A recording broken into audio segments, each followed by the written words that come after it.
Our fourth and final category for this training is identity fraud. This one has evolved the most in recent years, especially with the rise of synthetic identities, identities that are assembled from a mix of real and fabricated information. 4 areas to watch for here, matching really the 4 sections of this slide. First, you have Social Security number anomalies. So an SSN tied to a deceased person or an issue date that doesn't match the borrower's stated age, those mismatches, they surface in your verification reports. They should. You need to read them. Secondly, you have credit file mismatches. So a thin credit file, when the borrower claims an extensive history, or the reverse, and here's the counterintuitive one, no derogatory history at all can itself be a signal. A perfectly clean, squeaky clean file, well, that can indicate a synthetic identity that's been carefully groomed for exactly this moment. Real people have some noise in their credit.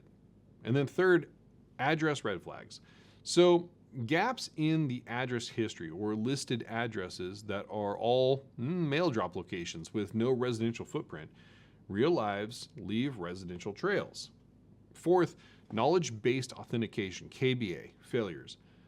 A borrower who can't correctly answer KBA questions about their own history or whose application details don't consistently match bureau data, someone struggling to answer questions about their own life may not actually be living that life.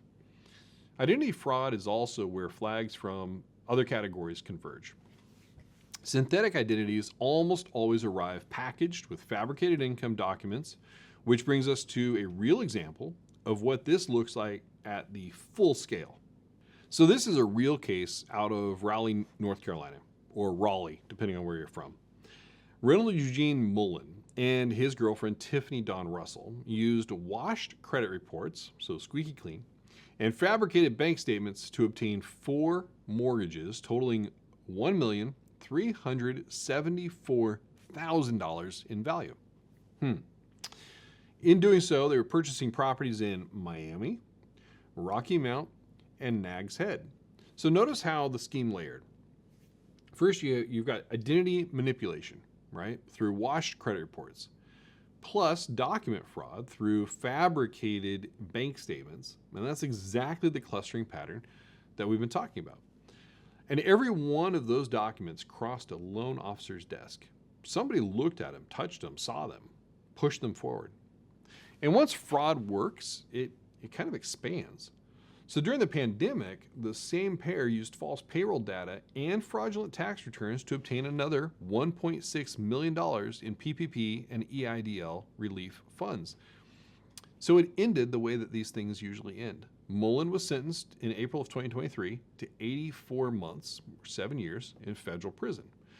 Russell, well, she received 63 months, and the U.S. Attorney Michael Easley put it this way, said, when defendants like the Mullen take advantage of that generosity to buy beach houses and plastic surgery, we will fight for every penny to be returned to the public purse. The lesson isn't just that they got caught. I'm glad they did, honestly. But it's that the fraud was detectable at the front line by people trained to look who just didn't see enough. So let's talk about this next part. What do you do? What do you do when you see a red flag pop up? You've spotted it.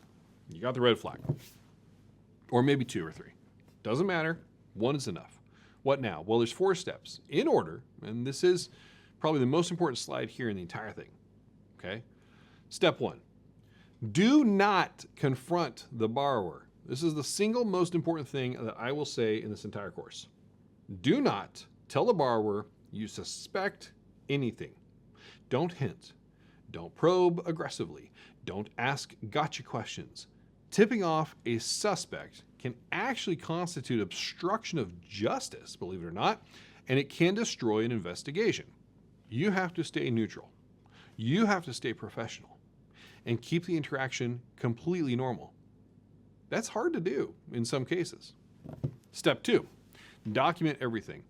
You got to capture your notes, the emails, the specific inconsistencies, and clear timeline. While the details are fresh, do it. What did you see? When did you see it? What exactly was said? Facts, not conclusions or assumptions. And step 3, you got to escalate immediately. Report to your BSA AML compliance officer or your direct supervisor without delay. Not at the end of the week, not after you check one more thing off, immediately. Escalation is not an accusation. It's handing your observation to the people trained to evaluate it. And then step 4, understand the SAR process of your company. Your institution files the suspicious activity report. That's not your job, but your documentation is what feeds it. A SAR is only as good as the information behind it, and that information starts with you. Accuracy actually matters. And one thing I want to make implicitly clear, you have safe harbor protection when you report in good faith. Federal law protects you. You cannot get in trouble for raising a concern honestly, even if it turns out to be nothing. See something, say something is not just a slogan here and in TSA. It's a legal obligation under the Bank Secrecy Act. All right, let's bring this all home with 5 takeaways. 1, trust your instincts, then verify. So that uneasy feeling is data. Intuition trained by experience is a legitimate detection tool. Follow up on it. Number 2, the whole story must hold together. The income, the employment, the identity, the assets, the property value should be internally consistent end to end. When one piece doesn't fit, look harder at the rest. Point 3, urgency is actually itself a red flag. Fraudsters exploit time pressure. If a deal is being rushed and you question or your questions are being brushed aside, that's your cue to slow down, not to speed up. Number 4, your job is to notice and report, not to prove. Don't let the fear of being wrong stop you from raising a concern. You have safe harbor. Your role ends at escalation. And number 5, red flags cluster. So one anomaly may be an honest mistake. 2 or 3 together is probably a pattern. And a pattern demands action. You are the front line of financial crime prevention at this institution. Nobody else sees what you see as early as you see it. Thank you for taking this seriously. And thank you for being serious about it. And then also, thank you for watching. Finish the quiz, and you're all done.